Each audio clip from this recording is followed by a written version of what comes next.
Okay, first thing you need to do is write your first and last name on the back and your class code. Flip it over.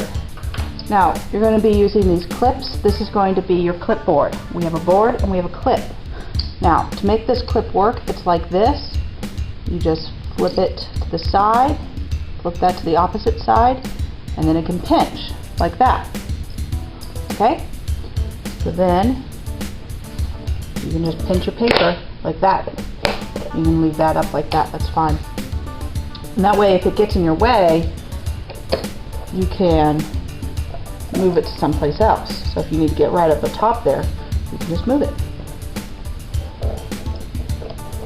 Okay, we're going to be drawing our sunflowers. We're going to go out to the sunflower garden and we're going to look at the sunflowers that are out there. You can go anywhere around the garden, and once you find a spot, have a seat, and then you can start drawing what you see. Now, you're going to start with a pencil and you're just going to outline the sunflowers at first. So I'm looking at the sunflowers here. I see a big one come straight like this, and then it's got its big center. Remember, sunflowers have a big center, and then they have these kind of pokey petals around the edge.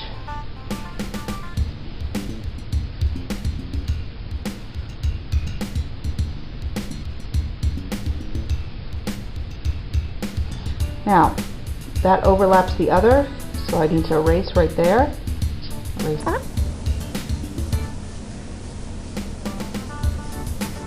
And then I also see a sunflower that comes out behind it, that is off to the side. It's missing most of its petals. It only has a few of its petals left. Behind it. This one has some leaves on it.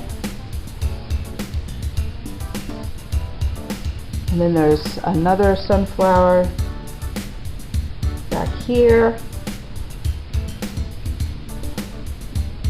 And it's actually facing away from me so I can see the back of it.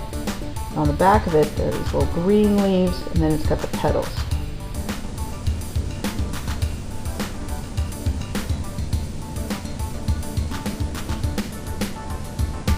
Okay, that's a pretty full composition right there. Maybe I'll have a leaf right here. Might have a leaf coming this way like this. Okay. Now it's time to start coloring it in. Now, the stems are green, and you can start off with green. Remember, you want to stay pretty close to inside your lines. And that would be fine if we were just coloring this in, but we're making these like Van Gogh did. Van Gogh had a lot of color, a lot of texture, and he used these very short little lines. So I'm taking my darker green and I'm filling it in with these short little expressive lines. I'm going to take yellow. I'm going to add yellow because yellow and blue make green. So since yellow is part of green, I can add a little yellow to it. And then I'm going to add a little bit of blue too, which is going to give it a lot of texture there. I don't want any blue sticking out there, so I'm just going to color over that with some green. Okay, so that's how I would do the stems and the leaves. Now, for the middle parts are brown, and I could just start off by kind of filling this in with the side of my oil pastel here. And that's a good start. And that would be fine if we were just coloring this in, but we want to add some depth and some texture and some color. So I'm going to add a little bit of black. I'm going to use some curved lines to give it that texture. See how that makes it look a lot more textured? And I'm going to use this yellow-orange and give it even a little bit more depth by adding some curly lines in there for the seeds to show the highlights. Then I'm going to go back with the brown even more. See how much better that looks? Now I'm going to start on the petals. Petals can start off yellow, but that's boring. So I'm going to add a little yellow-orange And then I'm going to do something really crazy. I'm going to add a little purple. The reason I'm adding a little purple is if you look on the color wheel, purple is the opposite of yellow, and so that will darken the yellow when I then use the smudging stick and smudge it all together. Now I use the smudging stick on the petal because the petals are smooth, but not on the center part because the center part is bumpy and rough. I'm going to do another petal here. I'm going to start with my yellow-orange. And I think with this one I'll add just a little bit of brown and smudge it. See how that gets a different result? And then I'm going to do the same one. I'm going to show you a different result here. One of the petals actually have a little bit of orange to it. Add a little bit of orange.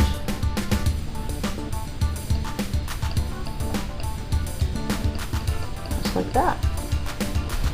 Now we continue to color in the whole thing.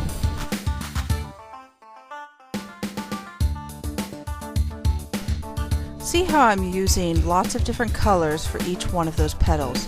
I'll first go in with the yellow, and then I'll put the yellow on a lot of different petals. Then I'll add several other colors to it, and then I'll come back with the smudging stick and use the smudging stick for several other petals.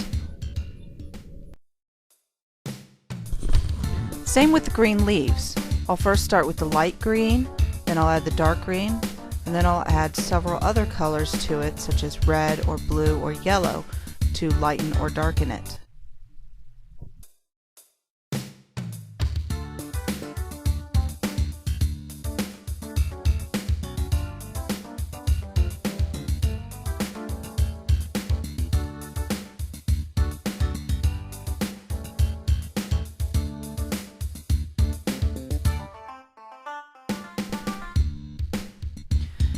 Now for the back of this flower, what I'm going to do is I'm going to use lines that radiate out from the center.